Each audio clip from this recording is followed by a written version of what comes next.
I really think that when the survival gene is activated, preservation is the key. So we can have 10 things that happen really great in our lives. You have a family member or somebody you know that does this. They have 10 really great things happen in their one thing bad, and they focus on that bad thing. Why? Because the survival gene is activated. They want to make sure it doesn't happen again. So belief is like pregnancy. Like either you are or you're not. I mean, there's no in between. When people have a profound experience in their meditation where something switches, where they have some inward moment that somehow everything aligns, their brain, their body, everything lines up. That kind of alignment is an absolute knowingness. There is a knowingness that takes place. Many times people during their meditation have an inward event that has such a profound experience for them that they realize that inward event produces a feeling of love or some connection that's transcendent of language, where the amount of love or the amount of joy or the amount of bliss or ecstasy that they feel from that moment is a really important moment of reckoning, because they realize it's not coming from anybody out there. It's not coming from the relationship. It's not coming from their wardrobe. It's not coming from their diet. It's not coming from their sports car. It's not coming from Netflix. It's not coming from social media. This is a really profound feeling that they never, ever felt before. That moment of connection somehow causes a biological upgrade in the body. And in that moment, there's a alignment to a future where they already know. And it's not like they're trying to know. It's the side effect of some inward event. And now they live their life in a state of knowing. And that's so much better than doubt, or disbelief. And so then when people have that uncompromising will, the same way that they go shopping for a dress or a pair of earrings or go to the gym and work out, with the same intensity, with the same passion, come up against themselves and just say, when the body's giving everything it has, that's when you say, that's all you got? That's it? That's all you're going to put out? I'm ready. Wow. And so then when you start overcoming that, the side effect of it is that all of a sudden you're happy for no reason. And you're less seduced in believing that you need something outside of you to make you feel better.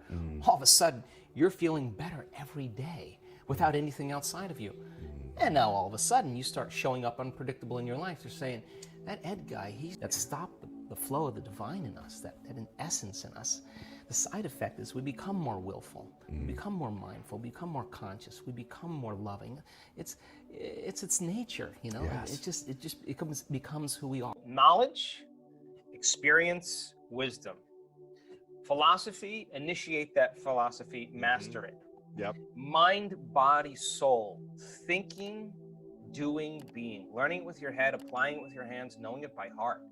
And this is the journey of knowledge, because when you learn that information and you really study it, you are going to begin to see the world differently, because your brain is changing. Then when you start saying, how can I use this? How can I apply it? How can I personalize it? How could I do something, initiate this information? What do I got to do? How do I get my behaviors to match my intentions? Now, this is the act of trial and error. It's so important. You don't make it the first time. You don't give up. You get up and you try to walk again. And you start learning how to do this. And so as you begin to do it over and over again, you start having new experiences. Yes. Well, new experiences enrich the circuits in your brain philosophically. And now the brain makes a chemical. And now you're feeling more unlimited. You're feeling more whole. You're teaching your body chemically to understand what your mind intellectually understood. And now you are literally starting to embody that knowledge. Yeah. It's signaling new Jesus, new information, but you can't do it one day and expect your wealth to come. You got to do it over and over again. Yes. So the repetition of practicing over and over again neurochemically conditions the mind and body to begin to work as one. You've done it so many times. The body now knows how to do it subconsciously. Now the body's getting new information. It's going to adapt. And now you're going to literally become that knowledge. You're going to become it. That's what you're going to become. And so now that's when you no longer have to try. It's who you are. You've memorized an internal order that's greater than anything in your outer world that's going to tell you something else. That's key, right? In depression studies where they give someone a placebo and they say this is the best drug for depression, 4 out of 5 people that are in the placebo study get better or do as well as people who are taking the actual antidepressant. That's 80%, right? But here's the deal. They've been taking that sugar pill for about 8 weeks. Every day, taking that pill and combining that clear intention with an elevated emotion, they're moving into a new state of being. So now what that means is you got to do the work. That means you actually have to practice sitting down, getting beyond all the people in your life, all the things you need to do, the place you need to. You got to get beyond your body wanting to get up and go because it's been programmed that way, and you got to tell your body you're not getting up until I say. Now, this is when you come out of the bleachers and you get on the playing field, because now you have to go from the known self, disentangle from those programs, and exist in the unknown and possibilities. So then the person who's combining the clear intention with an elevated emotion and not relying on some external or exogenous substance, they're doing it by thought alone, changing their state of being, I guarantee you it's going to begin to become a habit. And they're going to know when they're there and when they're not. And the word meditation means to become familiar with.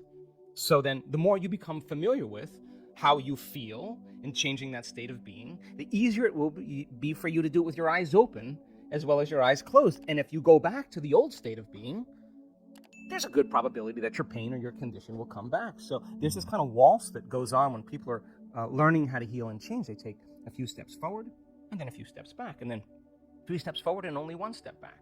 And they got to practice self-regulating. They got to practice what they're paying attention to, what they're unconscious of.